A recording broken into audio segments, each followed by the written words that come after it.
Há 44 anos, no dia 28 de agosto de 1979, foi promulgada a Lei da Anistia, que é considerado um dos marcos do fim da ditadura militar no Brasil. A Lei de Anistia de 1979 foi uma lei que perdoava os delitos cometidos tanto pela oposição quanto pelo governo durante a ditadura militar.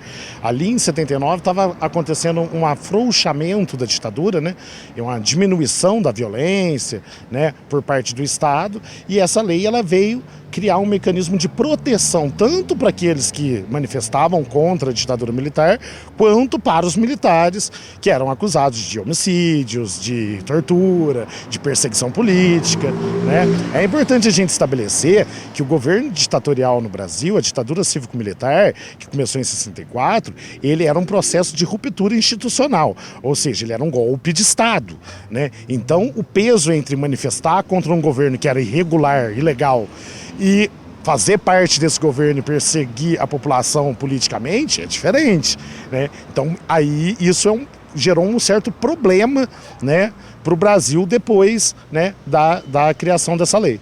A lei redigida pela equipe do general Figueiredo perdoou todas as pessoas que estavam envolvidas na ditadura, trazendo de volta ao Brasil pessoas que estavam exiladas. Trazia de volta artistas, políticos, cidadãos brasileiros que estavam em exílio, que tiveram que deixar o país por conta da perseguição política feita pelos militares. Por um outro lado, ela também perdoou os torturadores, toda a violência cometida pelo Estado. Então ela tem dois lados. O lado positivo, que era de liberdade de expressão e de voltar as pessoas que não tinham cometido crime algum, que estavam só se expressando politicamente.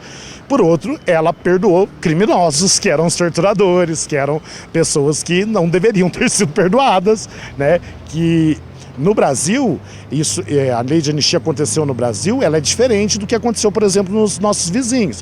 Nos países vizinhos, na Argentina, no Uruguai, no Chile, também houveram ditaduras militares no mesmo período histórico, mas os ditadores e os militares não foram perdoados, eles tiveram que pagar pelos crimes que cometeram, né? Inclusive na Argentina, o próprio ditador Videla foi preso.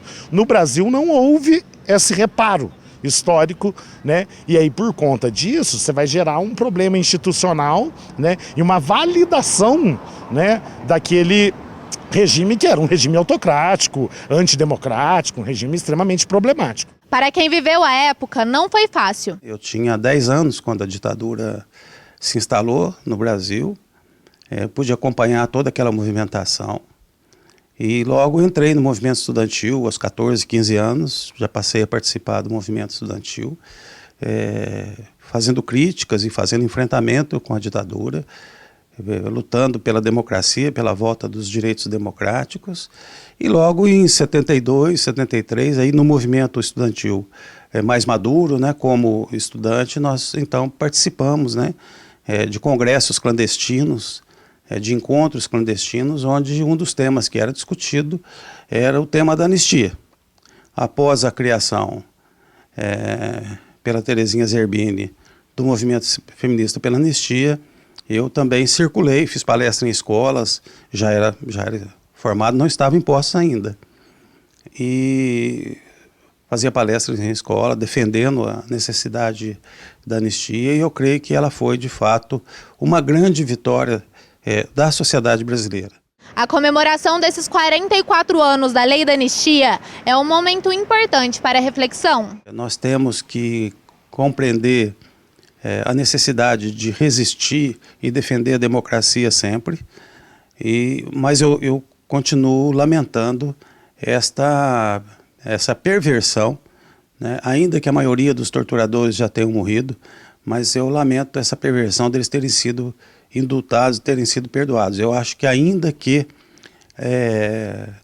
já não mais vivos, né? Talvez nunca estivessem vivos, pelo menos de espírito, eles deveriam ser julgados, eles deveriam ser condenados, eles deveriam ser execrados publicamente, né? Só quem passou por perto da tortura sabe da barbárie, sabe da covardia dessas pessoas.